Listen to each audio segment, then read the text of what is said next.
ఖమ్మం నగరంలో రమణగుట్ట ప్రాంతం రౌడీ షీటర్ల అరాచకాలకు దందాలకు భూకబ్జాలకు కేర్ ఆఫ్ అడ్రస్గా మారింది. ప్రస్తుతం వారి అరాచకాలకు అడ్డు అదుపు లేకుండా పోతుంది.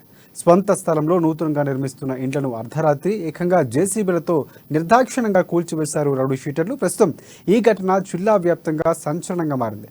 ఇక ఇదే అంశంపై బాధితులతో మా ప్రతినిధి ఉపేందర్ ఫేస్ టు ఫేస్.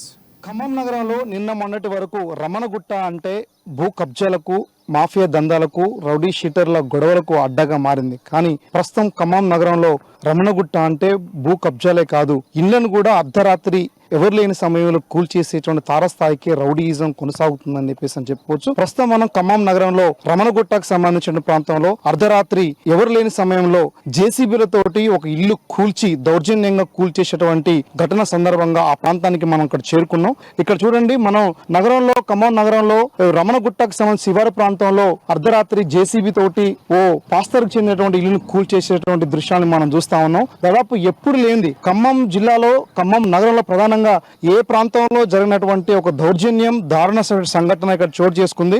దాదాపు లక్షల రూపాయలు అప్పు తీసుకొచ్చి కట్టుకున్నటువంటి ఇల్లుని అర్ధరాత్రి వ్యక్తిగత కక్షలతోట, పార్టీ గొడవలతోట అనేది సంబంధం లేకోకుండా, ఎవరు లేని సమయంలో ఏ సంబంధం లేకుండా కూల్చేసి తీవ్రమైనటువంటి నష్టాన్ని చేకూర్చేటువంటి వ్యక్తులకు సంబంధించిన అంశాల గురించి ఇక్కడ మనం ప్రధానంగా చర్చించుకుంటున్న నేపథ్యం కనబడతా ఉంది. ప్రధానంగా రమణగుట్టలో ఈ ఇల్లు కూల్చేసినటువంటి సంఘటనలో ఇల్లు నిర్మాణంలో ఉన్నటువంటి యాజమాని ఎవరైతే ఉన్నారో ఆ యాజమానికి సంబంధించిన వ్యక్తి గురించి ఏం జరిగిందనే విషయం గురించి అడిగి తెలుసుకుందాం.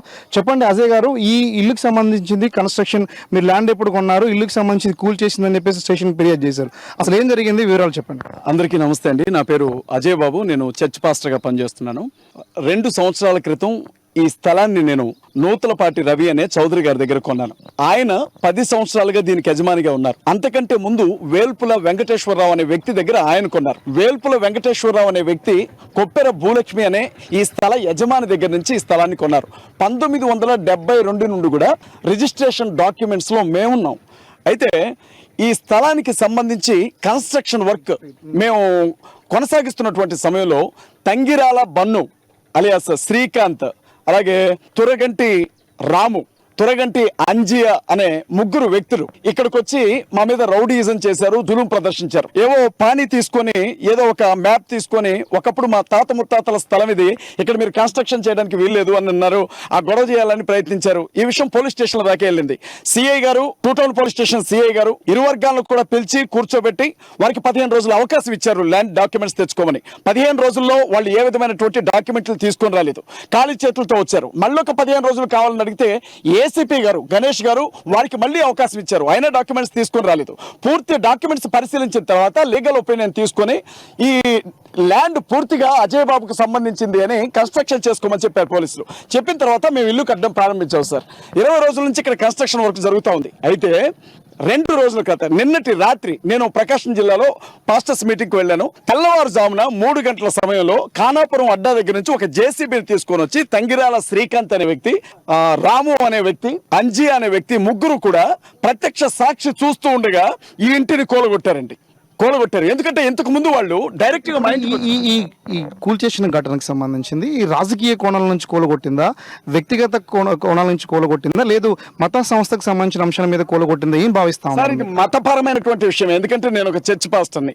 ఏ వ్యక్తి అయితే తంగిరాల బన్ను అని నేను చెప్తున్నానో ఆ వ్యక్తి మీద ఖమ్మం పోలీస్ స్టేషన్ లో, టూ టౌన్ పోలీస్ స్టేషన్ లో ఫోక్సో కేసులు కూడా ఉన్నాయి. మైనర్ బాలికల మీద అత్యాచారం చేసిన దానికి గానీ అతని మీద ఫోక్సో కేసులు నమోదయ్యాయి. అతను డైరెక్ట్ గా మా ఇంటికి వచ్చి 10 లక్షల రూపాయలు కావాలని డిమాండ్ చేశాడు 4 రోజుల క్రితం. నేను ఆ విషయం పోలీసులకు కూడా చెప్పాను, కంప్లైంట్ కూడా ఇచ్చాను. అయితే కొంతమంది కిరాయి ముఠ వీరి వెనక నుండి ఎవరో ప్రేరేపించారు. పర్టికులర్ గా వీళ్ళ వెనకుండి ఎవరో చేయిస్తేనే వీళ్ళు ఎవరూ లేనిది తెలుసుకుని అర్ధరాత్రి పూట ఇంటిని కూల్చేశారండి.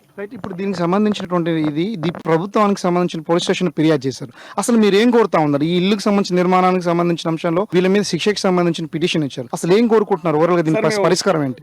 నేను ఒకటే అడుగుతున్నానండి. ఈ విషయం జరగగానే టూ టౌన్ పోలీస్ స్టేషన్ దగ్గరికి వెళ్ళి సిఐ గారికి కంప్లైంట్ పెట్టాం, కుమారస్వామి గారికి. ఆయనకి చేతులెత్తి నమస్కరిస్తా ఉన్నాం. సిఐ గారు కుమారస్వామి గారు వెంటనే ఎస్ఐ నాగరాజ్ గారిని పంపించారు. ఎస్ఐ నాగరాజ్ గారు నేను ఇంటి దగ్గర లేకపోయినా స్థానికంగా ఉండే పెద్ద మనుషుల్ని పిలిపించి, నా భార్య గర్భవతి అండి, 7 నెలల గర్భవతి, ఆ తల్లిని వెంట పెట్టుకుని జరిగిందంతా తెలుసుకుని ఆ నలుగురు మీద కూడా కేసు ఎఫ్ఐఆర్ చేశారు. 3 సెక్షన్ల కింద కేసు నమోదు చేశారు. అయితే మేమేమంటున్నామంటే, వాళ్ళు ఎస్సీ అనే కార్డు అడ్డు పెట్టుకుంటూ ఉన్నారు. నా భార్య ఎస్సీ మాదిగ, ఆ స్థలం కూడా ఎస్సీ మాదిగకి చెందిన స్థలమే, కానీ నేను బీసీ అని దీనికి సంబంధించి ఏదైనా చిన్న గొడవ చేస్తే ఎస్సీ ఎస్టీ అట్రాసిటీ కేసు పెడతామని చెప్పి బెదిరిస్తా ఉన్నారు. మమ్మల్ని రాజకీయ మా వెనక మందకృష్ణ మాదిగ ఉన్నాడని, మా వెనక లేకపోతే ఫలానా పార్టీ నాయకులు ఉన్నారు అని చెప్పి మమ్మల్ని బెదిరిస్తా ఉన్నారు. కాబట్టి భవిష్యత్తులో మళ్ళీ కన్స్ట్రక్షన్ మొదలు పెట్టాం. దీనికి ఏ ఇబ్బంది జరిగినా పూర్తి బాధ్యులు వాళ్లే సార్. వీళ్ళ వెనక ఖచ్చితంగా ఎవరో ఉన్నారు, వాళ్ళు మతోన్మాదులని మేము బలంగా నమ్ముతున్నాం. ఇదికి సంబంధించి తాజా రమణగుట్ట ఇల్లు కూల్చివేసిన ఘటనకు సంబంధించి యాజమాని కూడా దీని వెనక ఉన్నటువంటి మతపరమైనటువంటి గొడవలు సృష్టించేందుకోసం ఈ రకమైన కుట్ర చేస్తా ఉందని, మాకు